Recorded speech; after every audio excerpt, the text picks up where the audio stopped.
Buenas noches, señores pasajeros. Nuestro viaje está a punto de comenzar. Por favor, abróchense sus cinturones y disfruten del recorrido.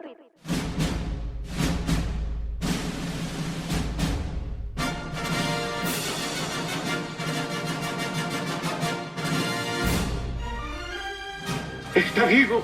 ¡Está vivo! ¡Sí! ¡Sí! ¡Está vivo! ¡Está vivo! ¡Está vivo! To be or not to be? That is the question. Whether 'tis nobler in the mind to suffer the slings and arrows of outrageous fortune, or to take arms against a sea. Hoy vamos a hablar de Konstantin Stanislavski, quien nació en Moscú en 1863. El comienzo de su vida profesional se remonta a 1888, cuando fundó la Sociedad de Arte y Literatura. ¡Feliz Navidad, inmundo animal! ¡Y feliz Año Nuevo! Una radionovela de amor y aventuras.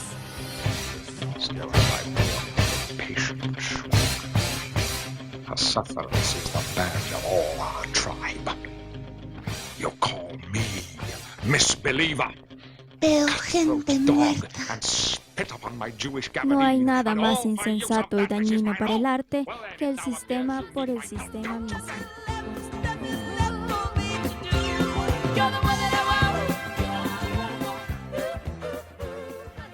Ruta Caleidoscopio.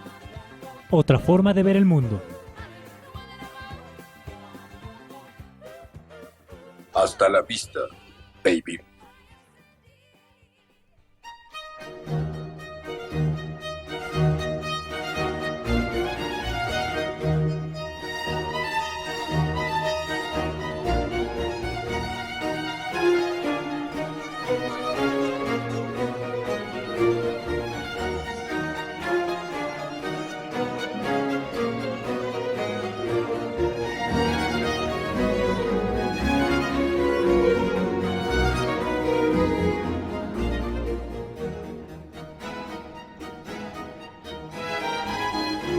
El teatro vive de libertad, de todas las libertades, evasión de la rutina, imaginación y más imaginación.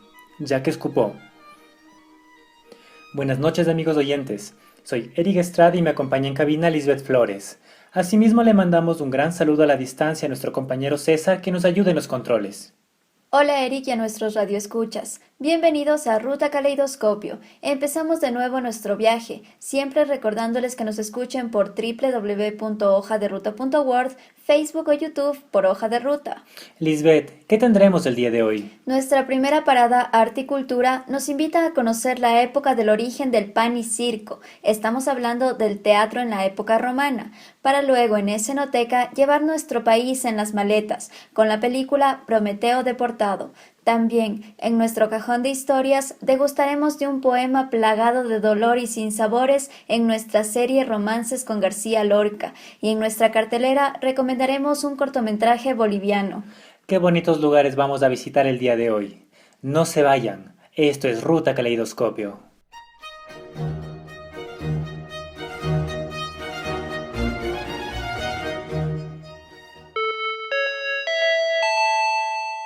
Señores pasajeros, bajo sus asientos podrán encontrar unos folletos que los guiarán en la visita. Primera parada, Arte y Cultura.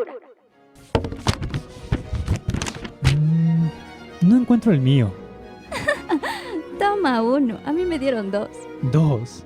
Bueno, gracias.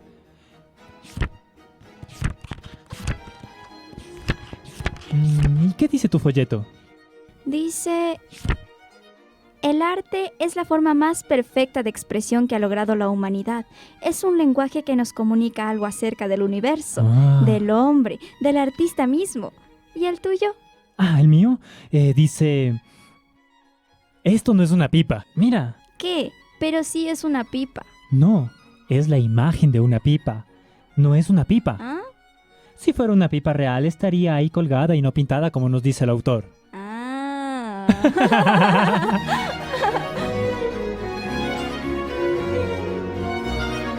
Si los mimos y pantomimos quieren hacerse cristianos, deberían, primeramente, abandonar su profesión.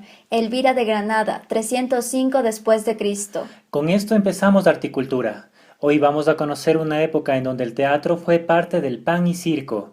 Estamos hablando del teatro en la época romana. ¿Cómo fue el teatro romano? Primeramente, tenemos que decir que el Imperio Romano fue un estado militar. Incluso los dioses estaban sometidos al poder del Estado.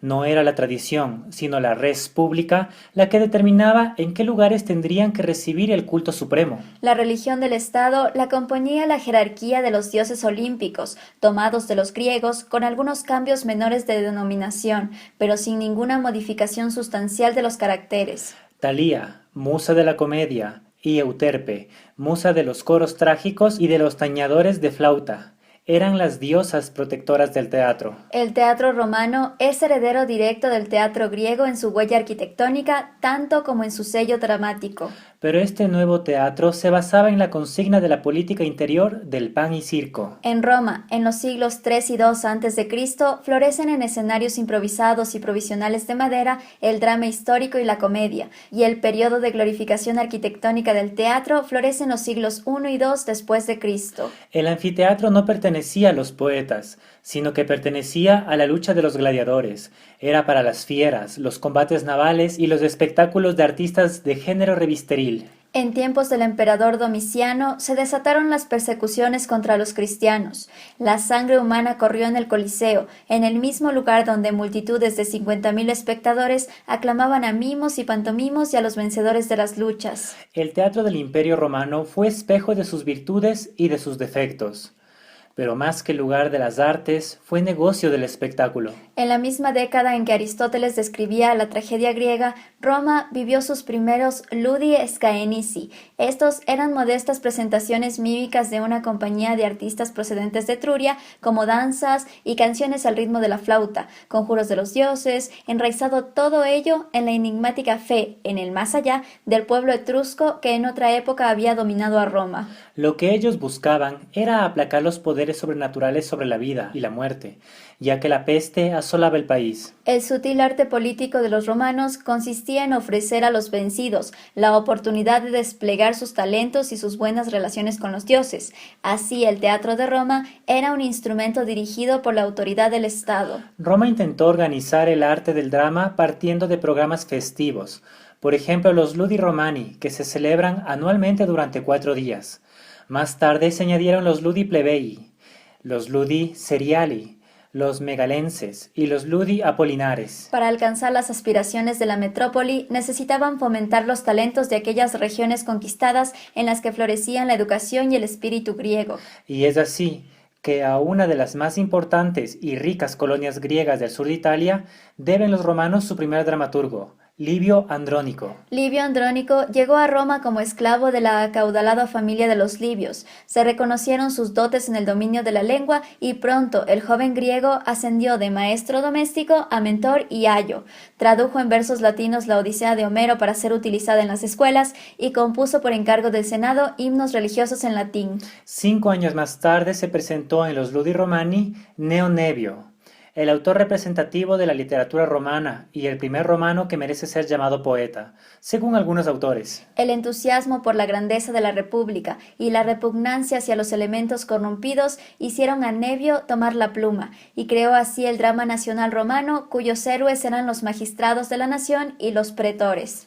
Se formó en la escuela de Aristófanes y se atrevió a atacar a los políticos y aristócratas de su tiempo, lo que le costó la cárcel y el destierro. Si bien la comedia y tragedia habían entrado juntas en la escena romana, pronto la comedia empezaba a independizarse. Uno de sus mayores representantes fue Plauto, quien de la mano de comedias atelanas, que eran griegas, realizó un camino de teatro popular como mimo. Plauto tenía suficiente práctica teatral para generar grandes efectos, mezclaba obras, las contaminaba, etc.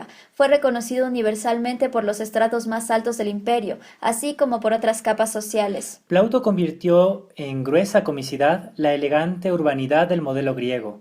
Las payasadas y chuscadas grotescas se llevaban los aplausos.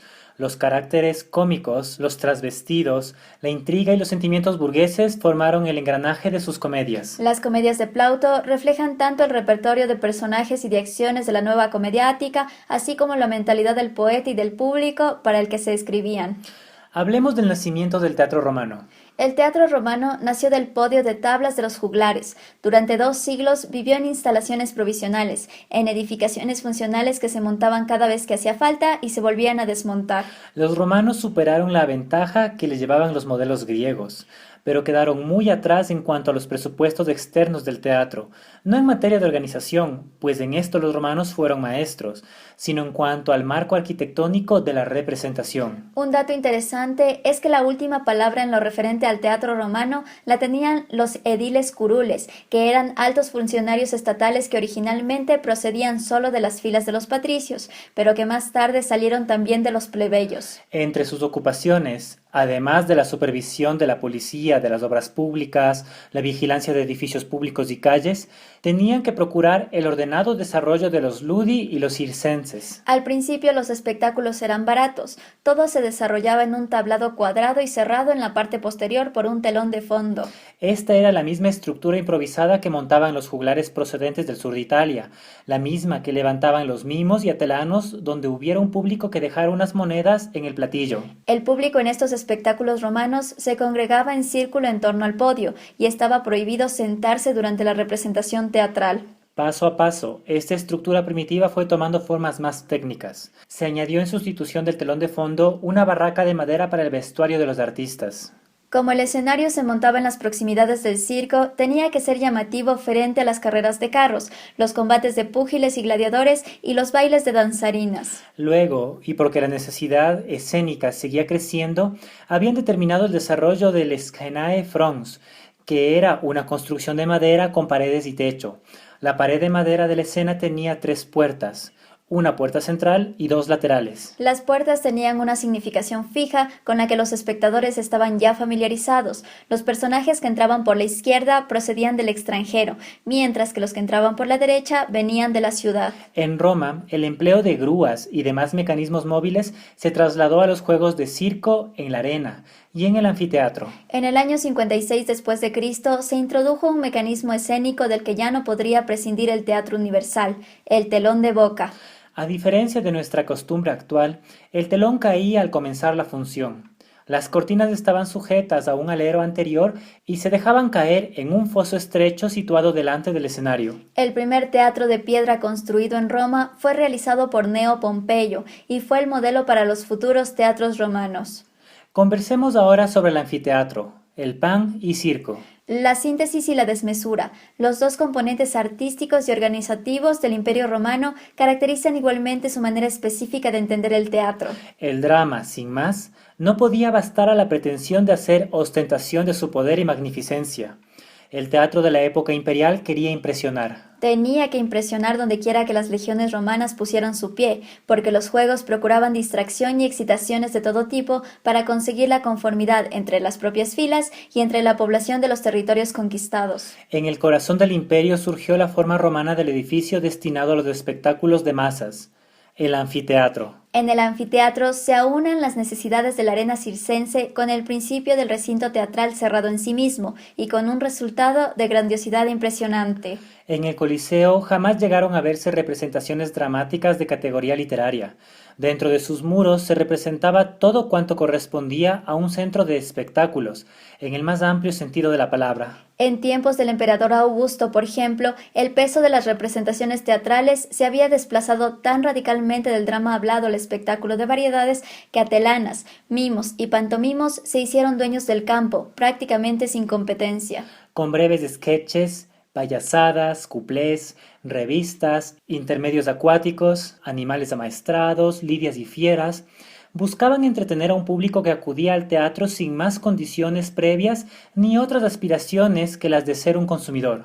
A Roma no le hacía falta que el teatro sea un campo en el que se emitieran las fuerzas espirituales. Roma solo quería espectáculo, y por ello aclamaba a todo aquel que intentaba alcanzar popularidad en el anfiteatro. El teatro romano de la época del imperio pagó su extensión imperial con la pérdida de todo carácter nacional y se convirtió en un instrumento que podía ser tocado por cualquiera. El esplendor del teatro se hundió junto con el poder del imperio. Creemos que antes de cerrar el tema del teatro romano, es importante mencionar cuáles fueron sus expresiones teatrales. Tenemos las atelanas. Es un género de farsa de escaso contenido artístico que se oficializó dentro del teatro estatal romano. Eran bufones populares, enmascarados, y que representaban personajes arquetípicos. Sus diálogos eran improvisados. Sus temas eran de bufonadas campesinas llenas de obscenidades. En la época imperial, las atelanas se vieron desplazadas por el mimo. Tenemos también el mimo. A diferencia de las atelanas, el mimo no usaba máscara. El actor solo necesitaba de su capacidad de imitación, quedando el lenguaje relegado a un segundo plano. A los mimos romanos se les conocía como los hacedores de muecas. El mimo desempeñaba su arte al borde de las calles, en el circo y en el Scaenae France, y actuaba con la ropa de calle. En la época de César, el mimo venció a todas las otras artes imperiales. Además de que el arte del teatro se había convertido en habilidad del intérprete, estaba sometido al actor y se encontraba al margen de la obra dramática. Los mimos parodiaban y usaban a Cristo como un motivo de creación, al igual que lo hacían con sus antiguos dioses. Todos los episodios de Cristo eran material común de mimos, lo cual fue prohibido por el cristianismo. Se les prohibió salir con vestiduras de sacerdotes, monjes o monjas. Y finalmente, su época de caída se vio cubierta debido a que la Iglesia Católica rechazaba a los mimos, porque según decían, eran una expresión pagana del mundo. Con todo esto que hemos visto, pasemos a nuestras reflexiones. En Roma podemos ver una transición del arte teatral con varios puntos por analizar. Un aspecto de gran importancia es saber que Roma constituyó un imperio, y para hacerlo, la política respondía a su ideología de una forma efectiva. Que la política sea no solo un ideal, sino un modelo de dominio y expansión, es una señal de hacia dónde iba su cultura. Y el teatro no pudo estar alejado de ello. Roma fue una potencia económica, política y militar de su tiempo, y como tal, usaron todos sus recursos para mantener el poder. El teatro griego, en cambio, que desprendía solemnidad y didáctica, se fue carcomiendo cuando los ideales lo rezagaron.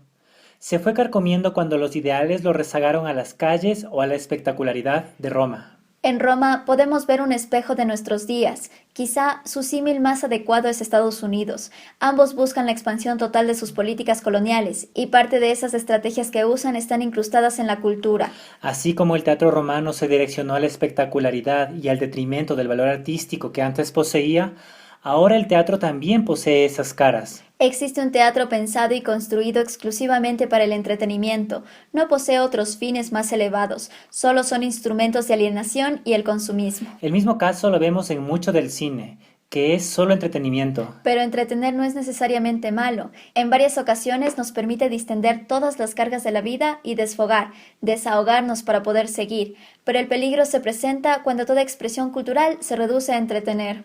Y vemos cómo sus industrias culturales buscan colonizar nuestras conciencias, alejarnos de la realidad y amansarnos, domesticarnos, atenuarnos. Por tal motivo, es necesario cambiar desde nosotros, no esperar que las industrias cambien porque no lo harán. Ellos venden pan y circo. Nosotros debemos ser más sagaces y poder liberarnos de sus manos llenas de espectacularidad y efectos especiales. ¿Cómo hacerlo? Pues es más sencillo de lo que parece. Solo tenemos que buscar conocer otras expresiones, diversificar nuestro abanico de posibilidades y tener la mente abierta para así poder comprender que el mundo no solo es blanco o negro, sino que es muy variado. Quizá con ello algún día podamos darnos cuenta de las intenciones que tienen los productos de masas y así podamos ser libres de elegir y valorar. Hasta aquí el tema de hoy. Los dejamos con la canción Chilchiparita de la cantante boliviana Luzmila Carpio. No se despeguen de nuestro programa porque se viene Escenoteca.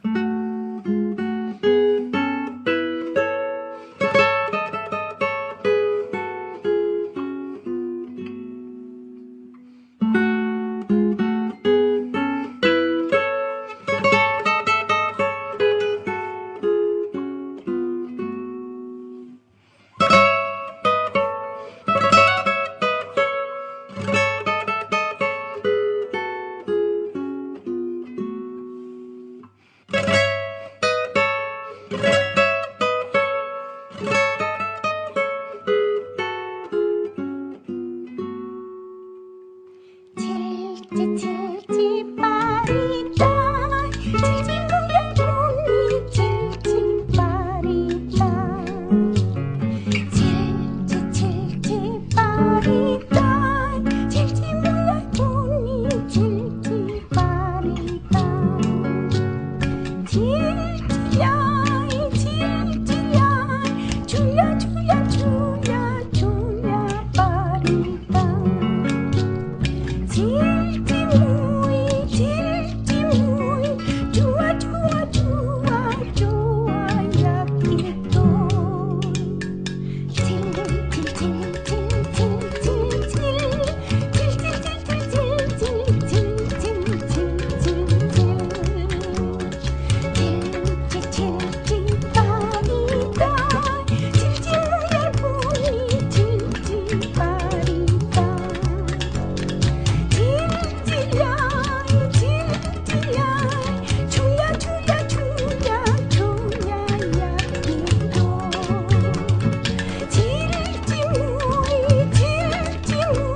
¿Sabías que el actor Arnold Schwarzenegger aceptó el papel en la película El regalo prometido porque le hizo mucha gracia la manera en la que se reía de las películas de acción, género en el que se encontraba encasillado?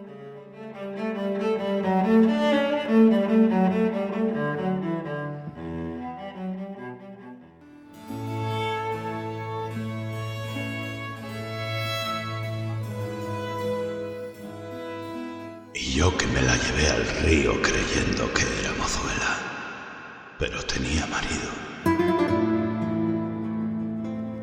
Oye, oye, oye.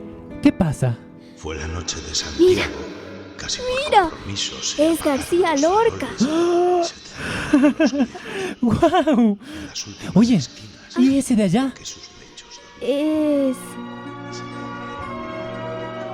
Marlon Brando. ¡Es Marlon Brando! ¡Sí! ¡El padrino!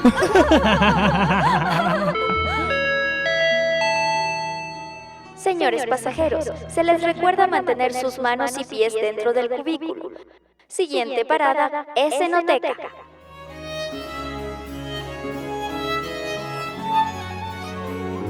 Estos ecuatorianos viajan con todo el país metido en las maletas. Policías aduaneros, Prometeo deportado. ¿Qué tenemos hoy en Escenoteca? En nuestra segunda parada tenemos una película ecuatoriana que nos enseña una forma de ver el Ecuador, de vernos y de ser. Estamos hablando de Prometeo deportado. Prometeo deportado es un drama del año 2010, escrita y dirigida por Fernando Mieles e interpretada por Carlos Gallegos como el mago Prometeo, Jimena Mieles como Afrodita y Peque Andino como el escritor. ¿Qué nos narra la película? Frente a las ventanillas de migración, los pasajeros, documento en mano, se forman en hileras. Los miembros de la Unión Europea pasan sin problemas, mientras los otros esperan y esperan. En medio de súplicas y reclamos, un grupo de pasajeros ecuatorianos es detenido. Los guardias de migración los escoltan por largos corredores hacia un destino incierto. Van a ser deportados. Los ecuatorianos tienen que ser encerrados dentro de una sala de espera que, poco a poco, se empieza a llenar de más y más ecuatorianos. Con el pasar del tiempo y la llegada de más y más ecuatorianos, las condiciones de vida se deterioran hasta límites inhumanos. Los más fuertes se apoderan de los pocos bienes que los otros traen consigo. No existe salida posible. Pero de repente, se presenta la oportunidad de abandonar ese lugar, a través del cajón de enseres de un mago, el de Prometeo. La lectura del día, la ecuatorianidad. ¿Alguna vez nos preguntamos, ¿quién soy? Y también, ¿quiénes somos? ¿Qué es el Ecuador y qué constituye la ecuatorianidad? La película del día de hoy es un buen ejemplo cinematográfico que nos permite hablar de rasgos de la identidad, especialmente la identidad nacional, formas de ser y comportarse y, más que nada, formas de valorar al mundo que nos rodea. Pero también es una película que nos propone un lenguaje diferente, una forma de construir cine fuera de nuestros imaginarios cotidianos. Es una película que nos plantea jugar en otras narrativas, sin por ello caer en los absurdos o en los sinsentido de otras propuestas de vanguardia. Por tal motivo, en Prometeo deportado daremos un trato diferente a su lectura, para realizar una especie de guía sobre lo que intenta construir. Este punto también puede explicar por qué la sinopsis que detallamos hace un momento fue pequeña. Y es porque lo que nos interesa es adaptarnos al formato que propone la película y no reducirla a una historia lineal. Entonces, la lectura del día estará atravesada por dos componentes. El primero, que leerá la narrativa de la película, su universo semiótico, y el segundo componente será una lectura reflexiva de lo que podemos ver como rasgos de una ecuatorianidad.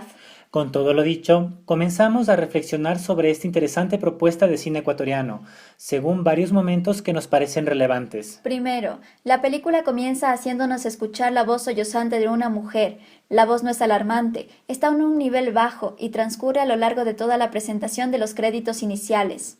Lo que nos preguntamos es, ¿qué significa esa voz? ¿De quién es? ¿Por qué llora? Quizá una respuesta la logremos encontrar en el nombre de la misma película, Prometeo deportado. Así que si hacemos el ejercicio de unir un sollozo con la imagen de la deportación de inmigrantes, empezamos a comprender una condición humana. Una condición de movilidad humana, su porqué. Una condición social, el cómo son vistas las personas inmigrantes dentro de otros lugares que no son los suyos. Una condición institucional, el cómo son las estructuras que oprimen o liberan a los seres humanos y de peor manera a los más débiles o desfavorecidos. Y muchas condiciones más que atraviesan la humanidad de cada uno de nosotros. Esa imagen inicial acaba al empezar la película como tal. Luego podemos ver un aeropuerto con 2 filas, una de ecuatorianos que son registrados minuciosamente por las autoridades, mientras que la otra es de libre tránsito para europeos. Posterior a ello, los retienen a todos. Pero, ¿qué significa esa acción que podría parecer sencilla o incluso insignificante? Lo que podemos ver es una situación de racismo. No creemos que exista otra forma de llamarlo. Si a las personas no se les trata con igualdad entre ellas, sin prejuiciar, no se puede hablar de derechos humanos. La película nos retrata eso, una imagen de cómo nos miran afuera, en Europa y Norteamérica, en la mal llamada civilización. Pero al final de este cuadro aparece una chispa de vivacidad, algo único de todos los que somos históricamente los vencidos.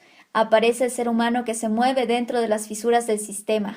En la máquina de revisión de rayos X, dentro de una maleta, se ve una persona escondida. Muchas de las personas con las que hemos visto esta película toman este punto como un momento de broma, pero no es así. Este rasgo que puede ser llamado de ilegalidad, de querer burlar el sistema, de indocumentado, no lo es. Nosotros lo vemos tal cual como uno de los mismos guardias que estaba vigilando. Lo vemos como una forma de llevar el país en la maleta. ¿Y qué significa llevar el país dentro de la maleta? Pues las respuestas son muchas. Solo diremos que en la maleta entra mucho más que simple ropa.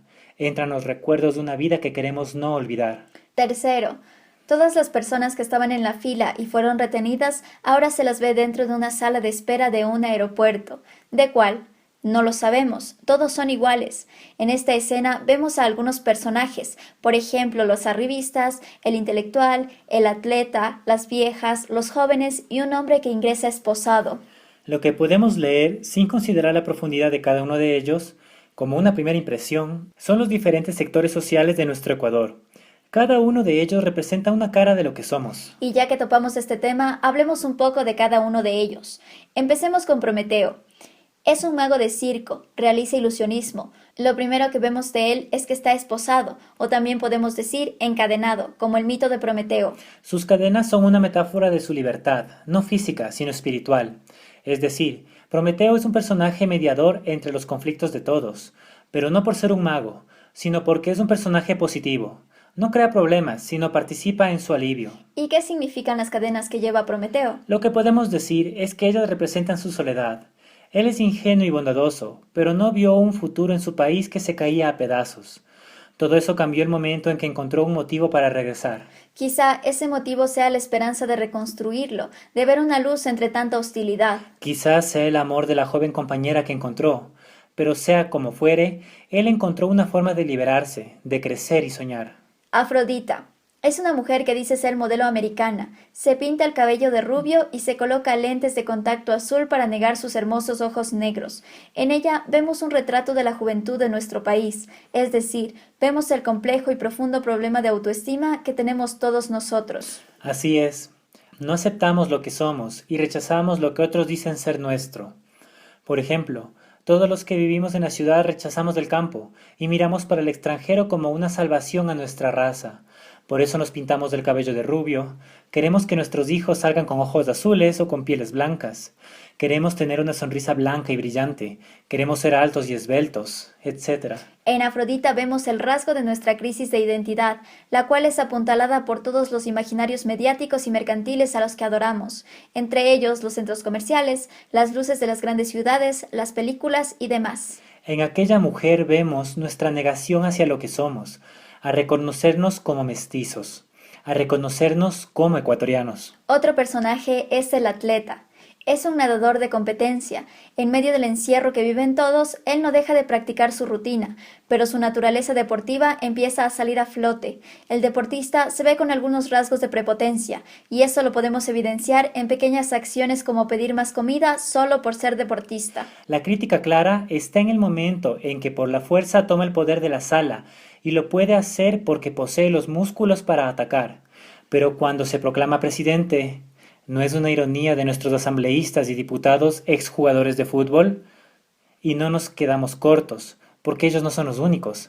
Los cantantes de tecnocumbia, presentadores de televisión, modelos y demás también ocupan puestos en la política. Mientras la política siga siendo un show mediático, ellos vivirán. Es hora de madurar como pueblos.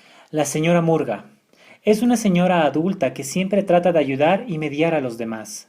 No hace nada por presumir, porque así se siente bien. En ella podemos ver un rasgo de humanidad y de solidaridad. Ella siempre quiso construir comunidad, que aprendamos a respetarnos y compartir. En su personaje se puede ver la salvación de nuestras vidas egoístas y banales. El escritor es un señor mayor que por lo visto no alcanzó el éxito. Él mira todo lo que pasa y lo escribe, a tal punto de narrar lo que le sucede a cada uno de ellos. A diferencia del resto de personajes, él sabe hacia dónde caminan. Los ayuda cuando puede, excepto a uno, a él mismo. El escritor sabe que todos están perdidos en medio de una Europa indiferente y salvaje. Sabe que todos ellos son imaginarios, que no existen a pesar de que sufren. Él sabe que para los extranjeros no somos nada y que nosotros como pueblo les damos cuerda para que todo siga igual. Al final, él se suicida porque no soporta la vida indolente de estar fuera de su patria, sin razón y sin sentido. Es un triste final para aquellos que dejaron su tierra y ahora la añoran. En este personaje vemos la humanidad contenida en cada detalle, desde sus pasiones por ser alguien reconocido hasta el final en blanco que nunca acabó en el libro de los destinos de todos ellos. El comerciante es un señor adulto, intermediario de todo. Es un mercachifle, usurero y estafador. Es un rasgo de nuestras vilezas como pueblo. Él es un egoísta y capitalista ejemplar, ya que hace de toda la vida un negocio. Siempre hay algo que pueda vender o comprar y seguir en esta rueda. Este personaje también es parte de nuestra sociedad y más que nada muy cercano a todos nosotros, si es que nosotros mismos no somos como él. Somos una sociedad de comerciantes y eso nos lleva a ser un gran mercado de trampas y viveza criolla. La ley del más sapo, como si fuera un símil del más fuerte. Este personaje es oportunista y se mueve según el contexto. Pasa de ser nadie hasta ser la mano derecha del poderoso. Es un camaleón. Los arribistas son una pareja de gente que se queja por el trato recibido. Ellos dicen ser turistas y no migrantes. En ellos podemos ver al típico citadino, al que se aprovecha de los otros para hacer su pequeña fortuna y creerse más. Ellos a lo largo de la película se fragmentan, ya que la mujer, pedante y prepotente, logra cambiar y hacerse más humana, sencilla y comprensiva de la situación del resto. Ella vivía en una burbuja de arribismo, porque el esposo era el que se encargaba de los negocios sucios. Él hizo su fortuna, quebró y escapó, huyó del país, y si huyó, ha de ser por algo. Los llamamos arribistas porque ellos representan a la mayor parte de nuestra sociedad citadina, la que quiere ser exitosa, la que desea blanquearse, la que no emigra sino que va de paseo. El presidente es un personaje pequeño que aparece casi al final de todo. Él, como personaje, no significa mayor cosa, no es indispensable, pero lo que nos interesa hablar es sobre su aparición. En esta mini comunidad ecuatoriana aparece el presidente como un salvador y utiliza el patriotismo como herramienta. Pero todo ello fracasa, porque de nada sirven los colores patrios cuando no hay una patria. Las leyes son ficticias, el más fuerte es el que gobierna, no los presidentes. Lo que podemos ver en su aparición es que el presidente, la bandera y el himno no representan la ecuatorianidad, porque todos ellos ya son ecuatorianos, con todos sus defectos y virtudes. En fin, todos estos personajes nos dibujan un panorama de nuestra tierra, pero lo interesante de este retrato es que hay dos miradas del mismo. La primera es la de nosotros mismos, en la que todos somos los mejores, mientras que la segunda es cómo nos miran los de afuera. Desde afuera, desde los pasaportes, es distinto a todo lo que creemos o pensamos. Para los de afuera, todos somos lo mismo, no importa cuánto nos esforcemos, todos somos latinos, inmigrantes, pobres, sucios, subdesarrollados. Vivimos en medio de un mundo de prepotencia e hipocresía por parte de los países desarrollados. En ellos vemos la salvación, cuando no comprendemos que los humanos, los que llevan la patria en sus maletas, somos nosotros. La salvación no son ellos, la salvación está en nosotros mismos. En otro cuadro de la historia y que rompe la linealidad de la misma, un hombre en el baño realiza una acción muy interesante, más que nada porque es la primera de todas las que sucederán a lo largo de toda la película. Nos plantea una imagen metafórica. El hombre en el baño, estando solo y vigilando que nadie lo vea, se saca unas bolsas de la barriga y pronto es intervenido por un equipo altamente armado y sofisticado de policías y perros. Ellos lo retienen y se los llevan a los interrogatorios. La metáfora la podemos ver en los paquetes que llevaba. No era droga, algo común en el contexto de un aeropuerto, sino eran tortugas marinas. Él solo quería que ellas no se mueran. Una vez más, el sistema aplastó a aquel hombre. Lo mató. cuando lo único que vemos es otra forma de llevarse al país en la maleta. La metáfora continúa. En cada momento en que aparece una tortuga, la vemos crecer según cómo va saltando el tiempo. Empieza siendo una pequeña tortuguita hasta acabar siendo el solitario George, ícono de las Islas Galápagos. Un rasgo más de la ecuatorianidad. Este personaje morirá en manos de los policías europeos y empezará a recorrer el aeropuerto. Todo es bello por arriba. Su mundo funciona de manera muy organizada, muy limpia, pero para que ello suceda es necesario el trabajo de otros, y eso es lo que constata este personaje fantasmal que descubre en los subsuelos, en los pisos que aún se estaban construyendo, que todos los trabajadores no eran europeos, eran de nuestros territorios, eran compatriotas. Entonces, ¿nosotros sostenemos sus mundos? Lo podemos afirmar, sí. Si nosotros no existiéramos, ellos seguirían en el medioevo. Su mundo capitalista existió gracias al descubrimiento de América y su coloniaje, el triste coloniaje que aún no termina, que aún vivimos y del cual será duro salvarse. Con este pequeño repaso por Prometeo deportado, creemos dar unas pistas sobre lo que significaría nuestra identidad, una ecuatorianidad. Con esto, podríamos vernos en nuestra complejidad, en toda la gama de nuestra existencia y ahondar en ella, en lo que hacemos, lo que decimos, el cómo vivimos y el cómo sobrevivimos este mundo de miseria. La película es una referencia clara al feriado bancario. No dejemos que esto se repita. No seamos arribistas y saquémonos la careta de gringos. Les invitamos a ver esta película y a reflexionar sobre lo que nos propone. Aprendámonos a ver cómo somos y desde ahí a construir un mejor Ecuador. Hasta aquí es Cenoteca. Y ahora vamos con otra canción de Luzmila Carpio, Araui. Quédense con nosotros y abramos nuestro cajón de historias.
Cosas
Señores pasajeros, les sugerimos ponerse cómodos en sus cubículos, cerrar los ojos y sentir.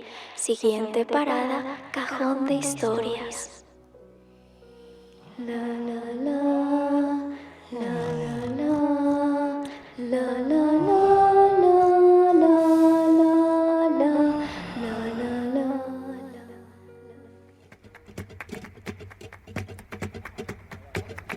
Romances con García Lorca.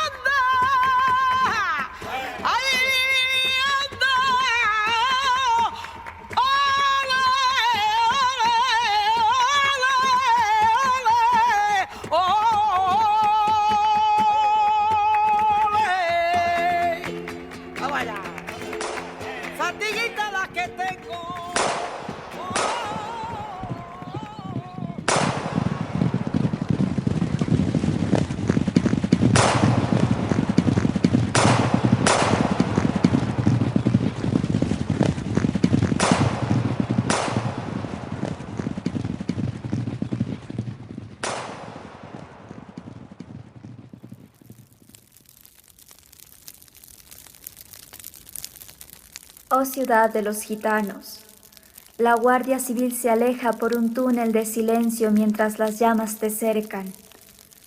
Oh ciudad de los gitanos, ¿quién te vio y no te recuerda? Ciudad de dolor y almizcle con las torres de canela.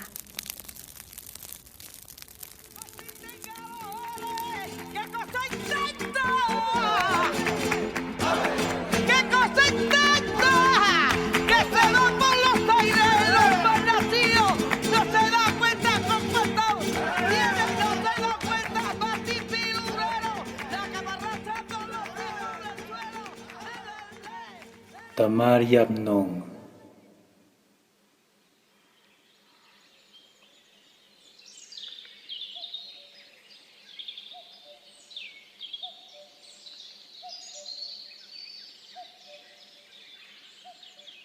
La luna gira en el cielo sobre las tierras sin agua, mientras el verano siembra rumores de tigre y llama.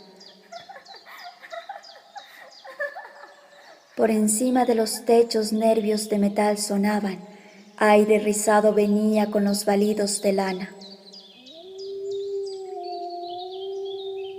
La tierra se ofrece llena de heridas cicatrizadas o estremecida de agudos cauterios de luces blancas.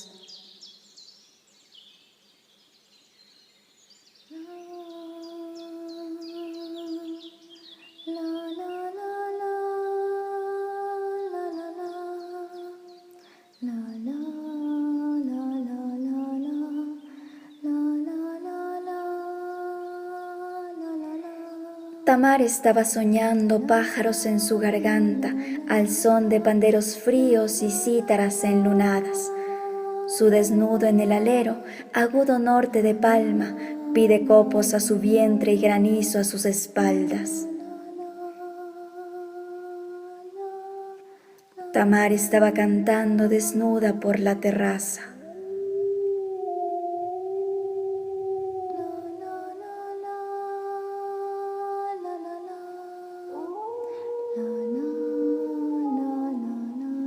Alrededor de sus pies 5 palomas heladas. Amnón, delgado y concreto en la torre, la miraba, llenas las ingles de espuma y oscilaciones la barba. Su desnudo iluminado se tendía en la terraza, con un rumor entre dientes de flecha recién clavada. Amnón estaba mirando la luna redonda y baja, y vio en la luna los pechos durísimos de su hermana.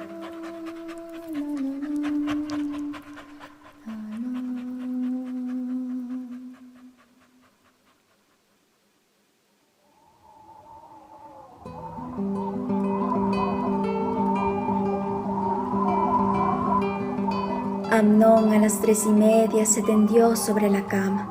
Toda la alcoba sufría con sus ojos llenos de alas. La luz, maciza, sepulta pueblos en la arena parda o descubre transitorio coral de rosas y dalias. Linfa de pozo oprimida brota silencio en las jarras. En el musgo de los troncos la cobra tendida canta. Amnón gime por la tela fresquísima de la cama. Hiedra del escalofrío cubre su carne quemada. Tamar entró silenciosa en la alcoba silenciada, color de Beni Danubio, turbia de huellas lejanas. Tamar, bórrame los ojos con tu fija madrugada. Mis hilos de sangre tejen volantes sobre tu falda. Déjame tranquila, hermano.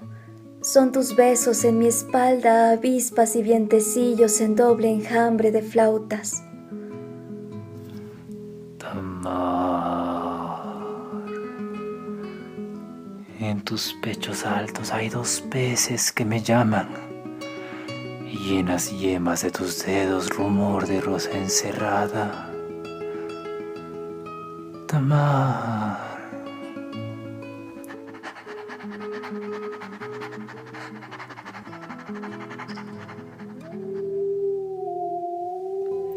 Los 100 caballos del rey en el patio relinchaban. Sol en cubos resistía la delgadez de la parra. Ya la coge del cabello, ya la camisa le rasga. Corales tibios dibujan arroyos en rubio mapa. Tamar. Tamar. Oh, qué gritos se sentían por encima de las casas. Qué espesura de puñales y túnicas desgarradas. Por las escaleras tristes esclavos suben y bajan, en bolos y muslos juegan bajo las nubes paradas. Alrededor de Tamar gritan vírgenes gitanas y otras recogen las gotas de su flor martirizada. Paños blancos se enrojecen en las alcobas cerradas. Rumores de tibia aurora, pámpanos y peces cambian.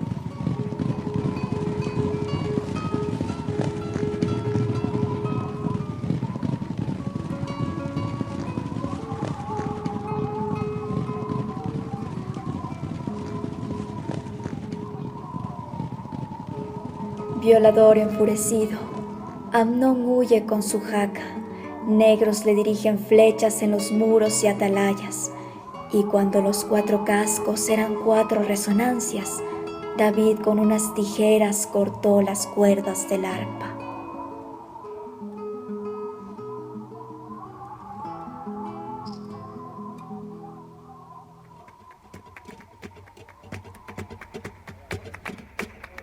Romances con García Lorca.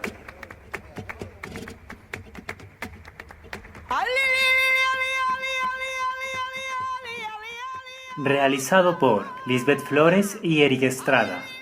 Saudade Teatro Contadores de Historias. Ruta Caleidoscopio 2020.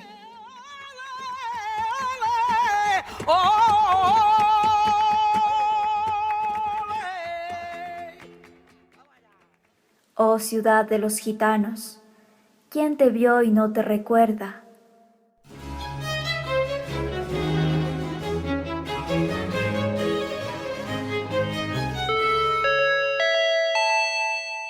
Señores pasajeros, en pocos minutos arribaremos a nuestro destino. Por favor, no olviden revisar nuestra cartelera al reverso de sus folletos para sugerencias de nuevas rutas. Gracias por preferirnos. Ay, qué buen viaje. Y yo que no sabía que el cuadro de la pipa fue pintado por Magritte. No es Magritte, es Magritte. Ah. Igual, yo también pensé que ya lo conocía todo. Bueno, veamos qué más podemos visitar en Ruta Caleidoscopio. Vamos, mira acá.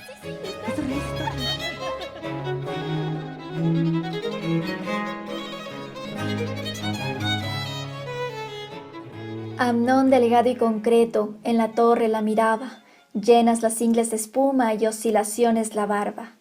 Tamar y Amnón. En este poema se puede sentir el dolor viajando por el aire. Esperemos a ver qué nos trae la próxima semana un capítulo más de nuestra serie Romances con García Lorca. Hoy en nuestra cartelera recomendaremos un cortometraje boliviano-danés del año 2009, escrita por Alfredo Obando, Denis Chapón e Israel Hernández y dirigida por Denis Chapón. Estamos hablando de La abuela Grillo. ¿Qué nos narra el cortometraje? La abuela Grillo forma parte de la mitología del pueblo indígena ayoreo de Bolivia. Es la dueña de la lluvia y por medio de su canto logra reverdecer los lugares donde está, pero algunas veces provoca inundaciones que perjudican y por ello es echada de la comunidad. Cuando llega a la ciudad es capturada y obligada a cantar para que unos villanos lucren con el agua, que es un derecho humano para todos. Les invitamos a ver esta película y a reflexionar en cómo en otros países los recursos naturales son privatizados. La única solución para todo esto es la lucha popular por el rescate de nuestros derechos. Gracias por viajar con nosotros en Ruta Caleidoscopio. Escúchanos todos los martes de 7 a 8 de la noche por www.hojaderuta.word o a través de Facebook o YouTube por Hoja de Ruta. Acompáñanos la próxima semana para descubrir otras formas de ver el mundo. Les dejamos con la canción Chuwa Yaku Kawasaipuni de nuestra invitada especial de hoy, Luzmila Carpio. Hasta la próxima. Hasta la próxima.